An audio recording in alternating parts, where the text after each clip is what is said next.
¿Qué tal? ¿Cómo están? Yo soy el doctor Juan Carlos Hernández Santos, soy médico nefrólogo, soy especialista en enfermedades del riñón y me involucro en temas de terapias como diálisis, hemodiálisis o trasplante. En esta ocasión quiero hablarles sobre el protocolo de trasplante renal. Muchos de ustedes, por cuestiones de la pandemia, no han podido acudir a hospitales o a consulta con sus médicos especialistas, nefrólogos o médicos cirujanos a cargo de programas de trasplante y no han podido resolver estas dudas que ahorita pienso resolverlas si me acompañan. La primera y más importante es quién es candidato a un trasplante renal y les puedo decir que todo paciente con insuficiencia renal es candidato a un trasplante renal. Lo más importante como parte del protocolo y nosotros en el equipo de trasplante analizamos que el paciente esté en las mejores condiciones posibles para poder ser sometido a una cirugía mayor. Si el paciente desafortunadamente por la enfermedad tiene una expectativa de vida muy corta, no lo sometemos legalmente a un protocolo de trasplante. Esto bajo la decisión de un comité de trasplante. Nadie toma la decisión de manera unilateral. Definitivamente nadie les puede negar la oportunidad de un trasplante, pero aseguramos que nosotros durante la cirugía no deterioremos las condiciones del paciente. Por eso es esta situación. Entonces, como parte del protocolo, hacemos que el paciente reciba valoraciones por cardiología, medicina interna y otras especialidades a fin de asegurar que la cirugía no genera un mayor riesgo para el paciente y el beneficio supera cualquier riesgo que podamos obtener durante el procedimiento. ¿Es necesario pasar por diálisis o hemodiálisis para poder recibir un trasplante? Y la respuesta es que no, y de hecho es mejor no hacerlo. Si el paciente tiene sintomatología derivada de la acumulación de toxinas por la falla del riñón, definitivamente hay que ingresarlo a un programa de diálisis o hemodiálisis para poder recibir un trasplante.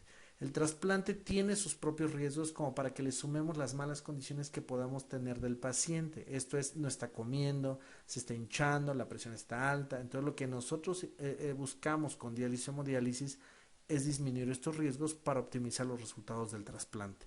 ¿Por qué es mejor ni siquiera dializar o hemodializar? Porque si obtenemos a un paciente de manera muy oportuna, sin síntomas, sin desnutrición, con buena presión, con buena hemoglobina, pudiéramos optar mejor por el trasplante porque habla sobre la adecuada reserva funcional de los riñones nativos. Cuanto mejor los riñones nativos estén cerca de requerir ingresar a diálisis o hemodiálisis, el trasplante siempre le va a ir mejor. Los pacientes llegan orinando, mejoran la eliminación de sal, no dependen de tantas hormonas, hablando por ejemplo de eritropoyetina, la presión está mejor, el paciente no tiene importantes grados de desnutrición, entonces siempre el trasplante es mucho más exitoso que el paciente que lleva mucho más tiempo en hemodiálisis o diálisis.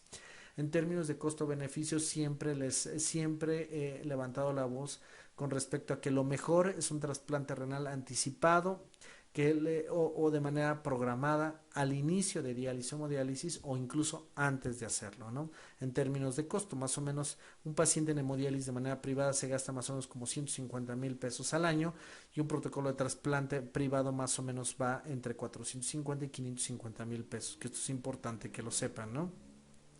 ¿Qué se le estudia a los pacientes candidatos a trasplante renal? Lo primero que revisamos del donador es la edad y el peso.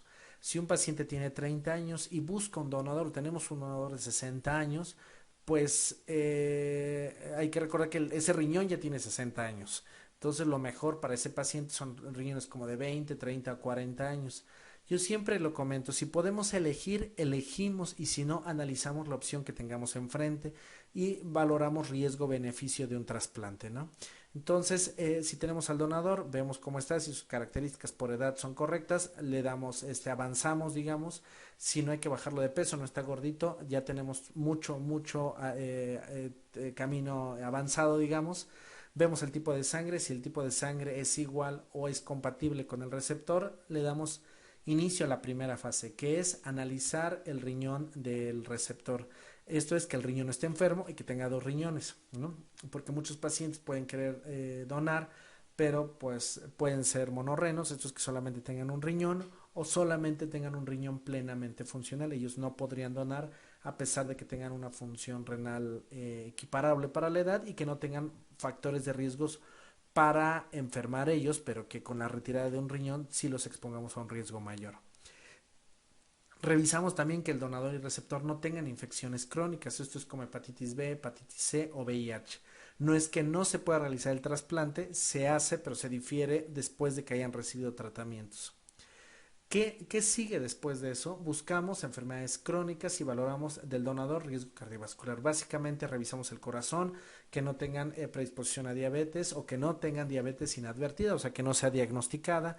Buscamos por edad y género tumores, por ejemplo, en mujeres, tumores de mama, les hacemos citología cervical, esto es Papa Nicolau, para ver que no tengan riesgo de cánceres de cervicouterino, de hombres, buscamos la situación de vejiga, próstata, etcétera, ¿no? Revisamos por estudios de imagen que los riñones estén en situación anatómica, que tengan una vena, una arteria o doble vena o doble arteria, etcétera, situaciones que puedan complicar la cirugía o técnicamente la cirugía, ¿no? Y del receptor buscamos que tenga un buen corazón, que tolere una cirugía mayor, que la vejiga esté en condiciones de que le podamos implantar un riñón, que no tenga eventos de reflujo. Muchos pacientes de pronto llegan a nuestro programa después de tiempo ya en estar en diálisis y hemodiálisis, y esto genera que los riñones, por ejemplo, ya tengan algunos quistes, que tengan piedras. A veces incluso hay que retirar los riñones antes de la cirugía, no es habitual, pero bueno, básicamente eso es lo que revisamos. Focos infecciosos, como ya lo había comentado, bueno, que no tengan hepatitis B, hepatitis C o VIH, en este sentido, ya que no tengan coronavirus y que no tengan focos sépticos, como por ejemplo los dientes. Por eso lo mandamos a los odontólogos, a los dentistas, para que nos ayuden para la erradicación de caries o focos sépticos, así le llamamos nosotros, ¿no? Y bueno, al final realizamos estudios inmunológicos. ¿Por qué no lo hacemos al inicio? Porque los estudios de compatibilidad son bien caros. Entonces, si tenemos muchos candidatos a donar, entonces sí los pudiéramos hacer al inicio. Lo que nosotros luchamos habitualmente es que solamente tenemos uno o dos donadores cuando mucho. Entonces seleccionamos en base a la enfermedad que tenga el paciente, saber si nos conviene un donador familiar o algún donador no familiar, y ahí empezamos el descarte de pacientes. Las pruebas de compatibilidad pueden ser al inicio o al final. La realidad es que los protocolos privados son en un día, entonces todos los resultados los vamos a tener al otro día y no hay tanto problema. En los protocolos institucionales es más complicado, y por eso se realiza las pruebas de compatibilidad al final, y esto básicamente para establecer el riesgo inmunológico. Esto es el riesgo de rechazo. Nosotros le damos medicamentos a los pacientes con la finalidad de no rechazar el riñón, pero estos medicamentos pueden ser tan fuertes que los exponen a complicaciones infecciosas, o pueden ser tan débiles que rechazan, ¿no? Entonces, esto es una balanza, y lo que necesitamos es un punto medio, tanto que sea seguro para los pacientes y no los tengamos con aislamientos tan prolongados en casa, porque tienen algunas otras complicaciones, y pues que sea el punto medio, ¿no? Que los proteja para eventos de rechazo y que no sea tan fuerte para generar complicaciones infecciosas.